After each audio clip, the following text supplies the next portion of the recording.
is planning to build research stations on Mars before moving on to other planets in our solar system.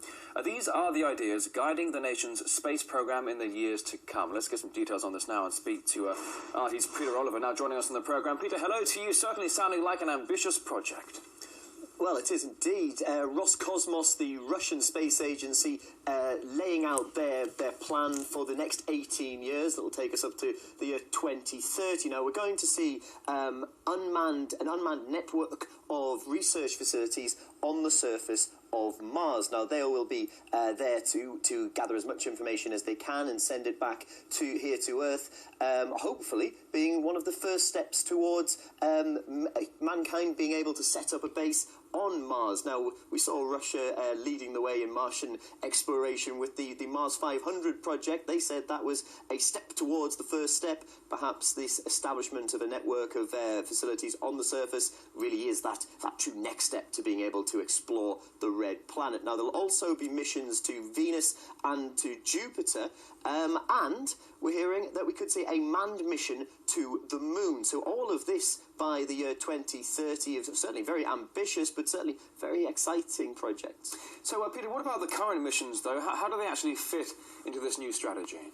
Well, as far as the current missions go, what we're going to see is the International Space Station scrapped by, in this time period. Now, the ISS has funding until the year 2020. It's expected it could continue on in some capacity for a few years after that. But for all the good work the International Space Station has done, we really need to keep developing new and modern ways of conducting the experiments that are currently done on the ISS. Now, what we're going to see is a new generation of unmanned spacecraft being developed. They'll be able to travel further and retrieve more information and more data than anything we've seen previously. So it's all about keeping the technology used in space exploration up to date and as high-tech as we can get it. So certainly, Peter, a small case of out with the old, in with the new. But what about the same old launch pad? Will these new design spaceships use the old pad or what? Well, when you've got brand new spacecraft, you might as well have a brand new place to launch them from. Now, what we're going to see is the development of a new cosmodrome in the far east of Russia. Now, currently, everything, the main rockets that are launched in Russia are launched from the Baikonur cosmodrome. It's actually, in Kazakhstan. It's leased by the Russian government.